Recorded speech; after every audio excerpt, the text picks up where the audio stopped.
Hi everyone and welcome back to my channel called Zuzanareacts, where I learn all things parallel with your help and I just share my Slovak Central European point of view. And today's video is going to be interesting.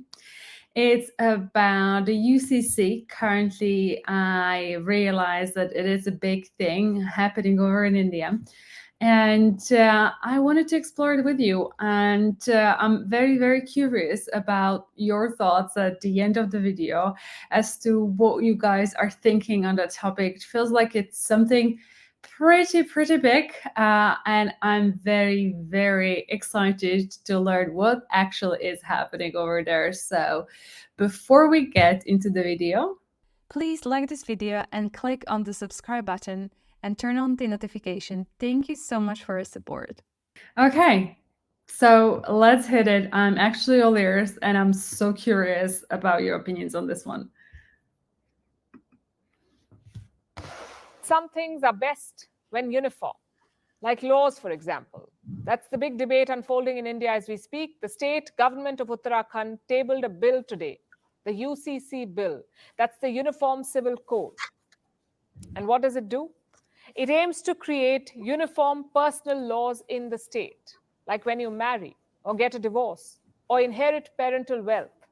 The same law should apply to all. Right now, it's different for each religion. Hindus have different personal laws, Muslims have their own, so do other religions. This bill aims to abolish most of that. Instead, one uniform law will govern personal lives. It's a big reform. It's also a controversial one. The UCC has been a divisive issue in India. One side says, why bother? Why not let the diversity exist? The other side says, what about rights and uniformity? Why should two citizens of the same country follow different laws? India's ruling party belongs to the second camp. That's the BJP. They want the UCC. Their manifesto in 2019, in fact, promised the Uniform Civil Code. It's not happened at the national level, but many BJP-ruled states are planning their own versions. And Uttarakhand is the first. Its cabinet approved the bill last week. Today, the bill was tabled. It's expected to be passed in the next couple of days. After that, the UCC will apply in Uttarakhand. So no personal laws, only a uniform one in this state.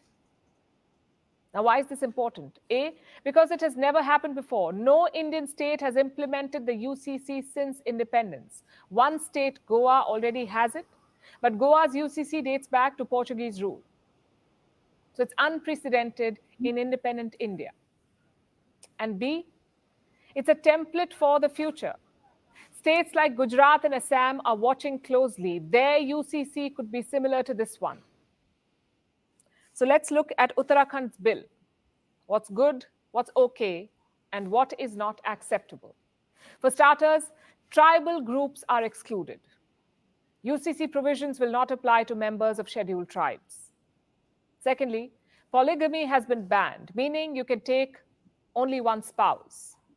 If you already have a partner, you cannot marry again, not unless you divorce. Marriageable age has been fixed, 21 for men and 18 for women. No matter your religion, you cannot marry below that age. And finally, a controversial provision, that of live-in relations. The Uttarakhand government wants live-in couples to register themselves. An official will then check a few things, like, are both partners adults? Have they both given consent? Is one of them married? Once these checks are done, the live-in relationship is registered. But what happens if you don't inform? Then after a month, you can be punished, up to 3 months in jail and up to 10,000 rupees in fine. Now, we understand the idea here. A lot of live-in relationships have gone sour. Some have ended in violence and death, so the government wants more control. But honestly, it's a slippery slope. Two consenting adults should be able to live together. They should not require government permission or registration. No democracy has such a rule. Uttarakhand should not be an exception. Hopefully, good sense will prevail. Now let's focus on the larger picture. Does India need a UCC? Well, our founding fathers thought so. The Uniform Civil Code is part of the Constitution. It's included in the directive principles of state policy. Think of them as suggestions for the government. Leaders may or may not take them. But these suggestions are there in the constitution. In this case, the BJP has taken the suggestion. The question is, will a nationwide UCC be next? Things are moving in that direction. The UCC could be a reality if Prime Minister Modi is re-elected. Maybe the Uttarakhand bill is a trailer of that. And will the opposition agree? Well, there's no clarity on what their official position is. India's biggest opposition is the Congress party. Their leader in Uttarakhand says he's not opposed to the UCC. But in the past, their leaders have rejected it. It tells you how contentious the issue is. But it doesn't mean we should abandon it. Mature countries don't run away from tough issues. They confront them, they debate them, and finally they reach consensus. India should do the same on UCC. I know we're a country of many diversities, and that is indeed our strength. But you can't use that to justify injustices. How does diversity explain a man taking multiple wives? How does it explain a woman being denied ancestral wealth or child marriage in some remote village? It doesn't. My point is, beliefs and customs should not violate your rights, no matter which religion you belong to. The hope is a UCC can remedy that. As for the dissent and opposition, there is only one solution: a fair, transparent, and unbiased process. Such a uniform civil code should be our goal. Wow, you guys, this is a very interesting topic. I don't think I would even, obviously, if it wasn't brought to my attention, contemplate anything like that does not actually exist in India. And obviously there's just so much for me to learn, because I guess here we don't there's just one, I don't know, I'm not a lawyer, right? But I presume that all laws of the country apply to all, regardless of religion. So yeah, I agree with her, the statements she has made at the very end. But it seems like it's apparently even a controversial topic, and I would love to know what is actually controversial about it, because I guess with that, I'm not discussing the particularities of that deal and what's actually included or not, but maybe thinking more about it from just a conceptual point of view, what is controversial there, right? I'm just asking like a dummy because I don't know, right? But yeah, this is how West, or is that a move of India to maybe align itself more with the West? Because I think that all laws of the, I don't know, there's laws of the land laws. I don't know, I'm maybe just talking complete trash here, but there are laws that are governing everyone in the country equally, regardless of the religion. So I to me, that's the only, I guess, world I know, and that's the, if you like, Western world. But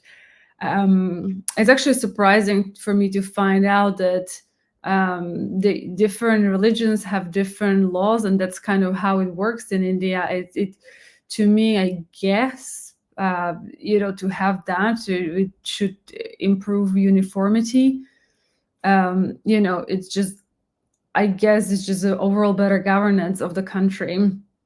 So I don't know if I'm saying anything controversial here or not, or you're going to shout at me, but this is kind of why I'm just exploring the idea, and I'm curious what it's like actually in India. The thing, the age for marriage is so interesting, that for girls it can be 18 and for men it has to be 21. I don't know what is the reasoning behind that. I actually don't have thoughts. I'm just surprised that women can marry way younger. Why not equality in that? If considering you guys in India are always claiming and discussing the fact how equality of women is important. So it's just surprising. I'm sure it has some sort of a backing behind it, but just first time thinking about it seems pretty strange. And yeah, she's mentioned that controversial part of that bill about registering partnerships, and I think I would love to know why do you reckon that has been included, because it feels like it is just trying to, it feels like there is a lot of violence happening when it comes to relationships over there, at least in that state of India. And that is what they had thought might be a measure to prevent it. It's actually quite shocking to learn about this, that someone went out of their way to come up with a law that will force you to register in a partnership, and the reasoning behind it is the violence. So it paints definitely to me right now a certain picture of India that I haven't had in my mind, which is actually not a pleasant one, if I'm completely transparent, because it shows that there is like a serious concern when it comes to, perhaps, at least in that particular country, because of the state of India, because why would someone go out of the way if there was like a not harm done, let's say, on women from men? It perhaps usually is that way. So to me, it's actually majorly shocking. I don't know if I'm interpreting it correctly or not, so it might be wrong, but if I'm right, like I think I'm out of my mind shocked. I can't even explain.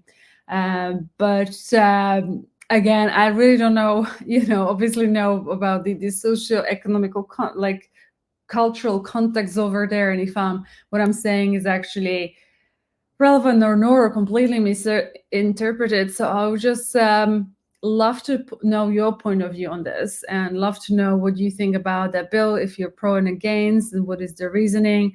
I would love to know why you think that state had implemented that controversial law.